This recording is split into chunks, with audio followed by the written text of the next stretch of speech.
like the abs on that one. Dang, that is unbelievable. Where's Justin? Justin? Stand up some business, I believe. Dude, I just lost 5 pounds. All right. Way to go. There you go. Oh, yeah. BLT. You wash your hands, man.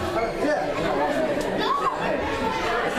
Look at the abs on this stick. I was just. Hey, this guy, look, we are PFT, and you're watching WGS-TV on YouTube.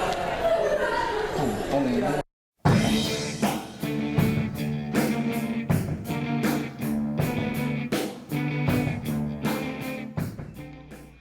Welcome to another installment of WGS-TV right here on YouTube.com/WrestleGamer and ZFX-TV. I'm Double B Billy Bujo, and this is going to be my Impact Wrestling review for the week of September 20th, 2012. We open up with what potentially was a #1 contenders match for the tag team titles, as Kurt Angle and AJ Styles took on Chavo Guerrero and Hernandez in a really great opening match. The only thing that I really didn't like about it is the fact that we didn't have... Well, at the time, I didn't understand the way they were doing it. They had the World Tag Team Champions of the world, that's Daniels and Kazarian. They were on the stage throughout the entire duration of this match, and when the finish was coming, they ran in and they basically made the match a no contest because they both attacked. They attacked both members of. They attacked Styles and Guerrero, so the match was ruled a no contest. So I'm figuring, this is a #1 contenders match, and it gets ruled a no contest. What are they doing? And then it dawned on me when Hulk Hogan came out and made the announcement that at Bound for Glory, we're going to have a triple threat tag team championship match between Kurt Angle, AJ Styles, Chavo Guerrero, Hernandez, and Daniels and Kazarian. Yeah, it kind of makes sense to do it like that. So I'm actually looking forward to it because you got a good tag team match between 3 really, really good teams. So I'm going to look forward to it. I'm going to give the opening match a 4 out of 5. I didn't think there was anything bad about it. Like I said, at the time, I didn't quite understand where they were going with having a no contest until Hulk Hogan came out and started talking. Next up, we had the Gut Check challenge, and this one was from Evan Markopoulos, if I am saying that correctly. Now, you talk on Douglas Williams, and of course Douglas Williams won, but let me say this about the kid from what I saw. At least he's not Chris Louis. For those of you who are unaware who Chris Louis is, he was last month's Gut Check contestant who absolutely bombed. I mean, bombed badly. I mean, he had a very, very poor performance at last month's Gut Check. So I must say, I'm glad that, Evan Markopoulos, who's 18, by the way, and he's been wrestling 5 years. Think about that. What promoter, gets a 13-year-old kid saying, I'm trained to wrestle. Can you put me on the show? Okay, we'll put you on. I'll tell you what, knowing the state guidelines here in Louisiana, that probably wouldn't fly. I promise you that. So... But he looked really good, Evan Markopoulos did. He threw some good punches. He had a great drop kick.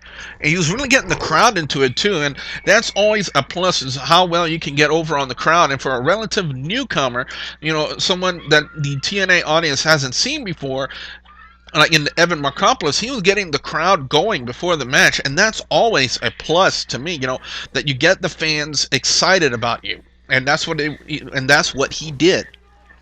So, I'm going to give the matchup in itself a 4 out of 5, and, Evan Markopoulos was good, but is he good enough to get an Impact Wrestling contract? I mean, they're really short on X Division stars, and Evan Markopoulos, in my opinion, would be a great addition to the X Division. He would fit in there just nicely. He needs some more polishing. Even though he's wrestled for 5 years, I believe he still needs... some more of that polish to it, if you know what I mean. Some more defining and refining of his craft. But I'd say, if I was a judge on the Gut Check, I would say yes. Because, he's apparently he's great talented, great talented. He's greatly talented. He's got a lot of great skill. And he like I said, would be a good fit in TNA's X division. So I would say yes, but then again, that's just me. Then again, this is open fight night, by the way. James Storm comes out to call Bobby Roode. Bobby Roode initially says, "No, I'm not going to fight you. I'm through." Yada yada yada, so on and so forth. Blah blah blah blah. And he goes backstage. Hulk Hogan says, "You got 3 minutes to get ready, and if you don't, you're basically fired in a sense because he wouldn't get any more money, no more title shots, no more chances, no more appearances." And so they ended up having a fight between Storm and Bobby Roode. It wasn't really a match. It was kind of like a fight, even though we still had a referee out there. But this was by far one of the most interesting things TNA has done so far this evening. Was the thing between Storm and Bobby Roode. Highly entertaining. There was a lot of fan interaction. I was surprised about that. I mean, Storm had one of his brewskis and was about to drink it, then poured the rest into another fan's mouth like he was a Sandman. And then at one point, a spot called for, well, this is what Storm did. He made 3 fans put their feet up on the guardrail, and he threw Bobby Roode into their sneakers. And yeah, that's really, really fan interaction with that one. But the matchup ended up being a no contest. So, it was a little sad.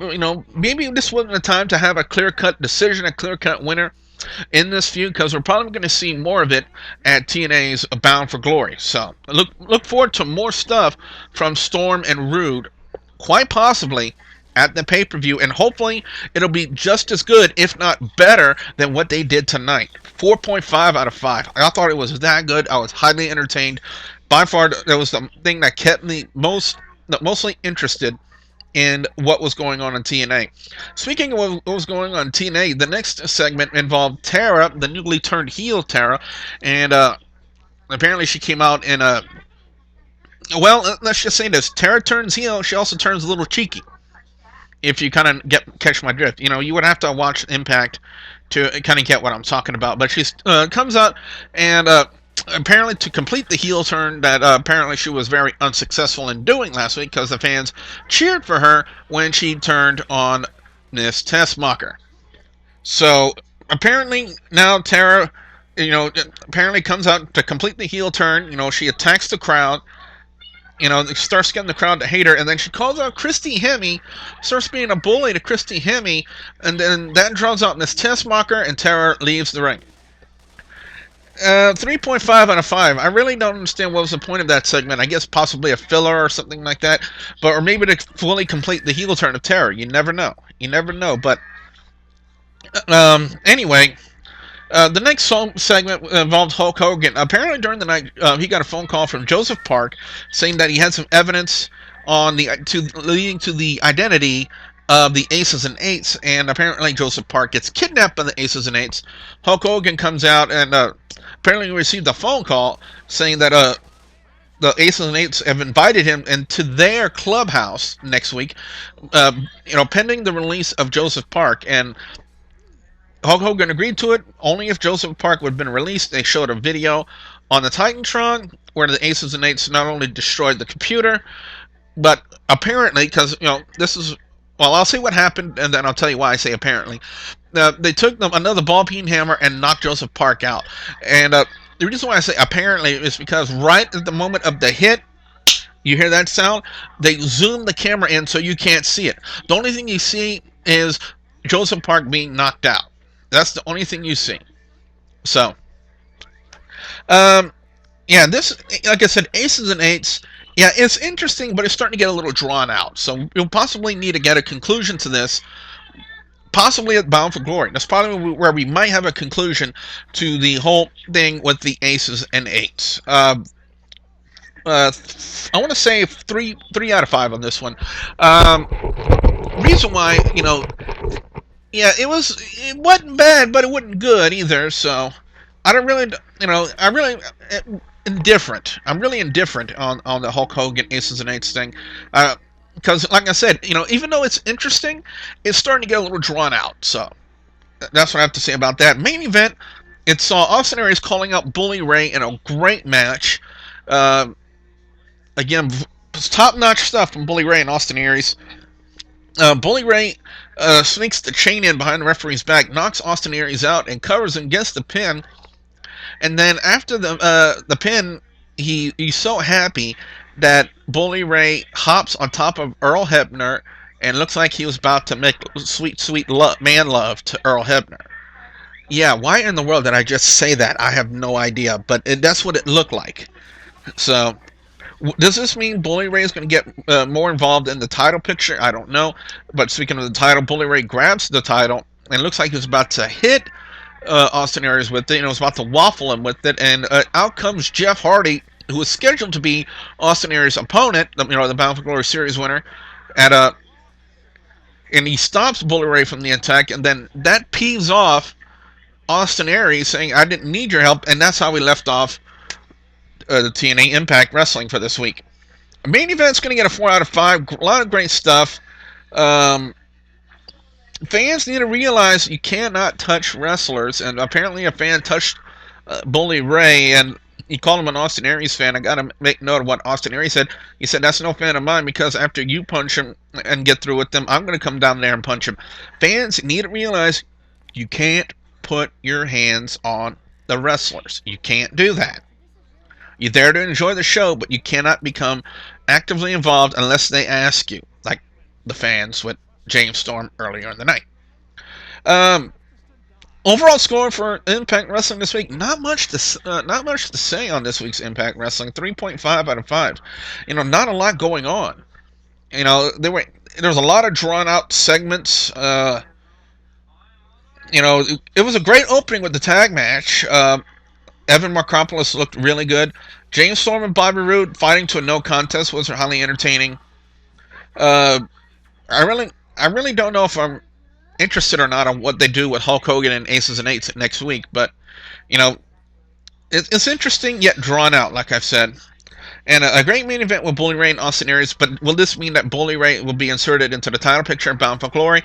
I don't know, to be honest with you, but 3.5 out of 5. Again, not a lot going on this week's Impact Wrestling, but what I want to know from you guys out there, the viewers and subscribers, what do you think of Impact Wrestling this week? Be sure to put your comments in the comment section below. Don't forget to like and favorite this video, and please subscribe to youtube.com/WrestleGamer and youtube.com/ZFXTV Networks. With that being said, I'm Double B Billy Boudreaux saying thank you very much for watching.